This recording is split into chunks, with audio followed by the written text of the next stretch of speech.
ayan na guys, yung natatapos nila ng 4 na araw. You like the energy? So, ayan na guys, papakita ko na yung natapos nila ng 4 na araw. Hindi ako nakapag-film nung pangatlong araw kasi. Kasi, nagpabunot ako ng ngipin. Pinabunot ko na yung ngipin ko na nabasag. Ayun. Kaya, namamaga pa ang gums ko. So, ayan. Ayan na siya. And, andito yung mga gamit nila eh. Pero yung sa shower, ayan na, madami na silang natapos. May nalagay na sila dyan, oh. Ayan. 2 niche. Yan. Lagayan ng yan. Mga shampoo, mga abobots. Ganyan. 2 para tig-isa kami. Ayan. Nasil na din yan, oh. Tiles na lang ang kulang. Ayan. Ayan, hindi pa yan tapos. Kasi isa lang yung gumagawa. Mag-isa lang niya. Ayun, guys. So, ayan, sabi niya 2 to 3 weeks daw. So, tignan natin. Ayan, yan siya. Yan, mag-take ako ng pictures, tas insert ko dito. Yan. Hi guys! Ayan, update ko kayo. Pang na yata to, 6 days. Ay, hindi pala. Pang na pala, pang 8 days na to. Pasensya na, hindi ako nakakapag-video everyday kasi alam nyo na guys, madami din akong ginagawa. So, ayan na yung itsura. Ayan, oh. Tandaan nyo naman siguro dati. Yan ay, yan, yung part na yan is butas, right? Tapos, yan na. Yan na siya ngayon. Nalagyan na nila ng cover. Butas din yan dati nung pinakita ko. Ayan na yung plumbing. Ayan.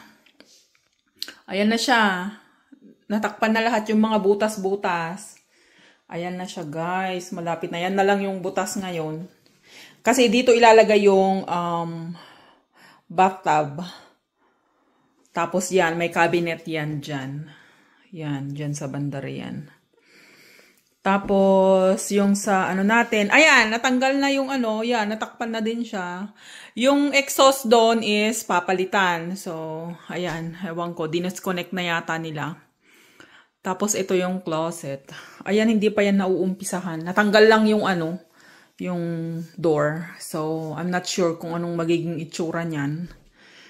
Kasi ang alam ko, hindi na siya sliding. Hi guys! So, ayan, i-update ko kayo. Pang 8 days na to. Ito na yung natapos nila. Pasensya na kung hindi ako nakakapag-update everyday kasi madami din akong ginagawa, guys. Ayan. Tsaka nagpabunot ako ng ngipin. Dami kong appointment nung mga nakaraang araw. Nagpabunot, nagpa-biometrics, nagpunta ng OBGYN. Ayan. So, ngayon, marami na tayong time. I-update ko na kayo araw-araw.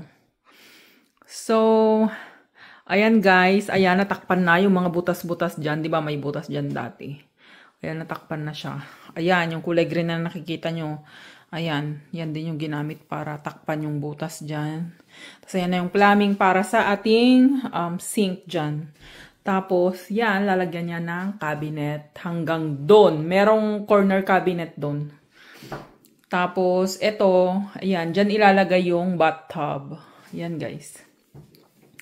Tapos, itong closet, hindi pa siya yan pa lang yung natatakpan. Pero sa loob, hindi ko alam kung anong mangyayari dyan, babaguhin yan eh. Tapos, ito, yung sa toilet bowl, ayan, hindi pa rin yan ilalagay, syempre.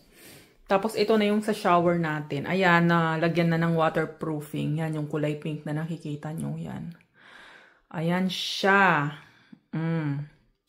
Tapos, may tiles na sa baba. Nilagyan na ng tiles. Pero tinakpan nila kasi pinaglagyan nila ng mga gamit nila. Tapos, ito yung sa shower head. Maliit lang yung shower namin, guys. Hindi na yung pwedeng i-adjust kasi nga, ito na yung layout ng bahay. So, ayun. Ayan, tapos yan yung 2 niche kung saan nalagay mga shampoo, mga conditioner, mga shampoo, conditioner, ganyan. Yung mga gamit-gamit natin. Ayan. So, yan. Wala nang ilaw yan kasi hindi naman Tapos, ayan, natakpan na rin sa taas. Ayan. So, yun guys. Yan yung update ko sa inyo. Tapos, ano pa ba? Yan lang muna guys. Magte-take ako ng picture palagi para meron akong maipakita sa inyo. So, yun lang muna guys. Saka ko na siguro i-upload ito kapag kumpleto na. So, yun lang. Bye!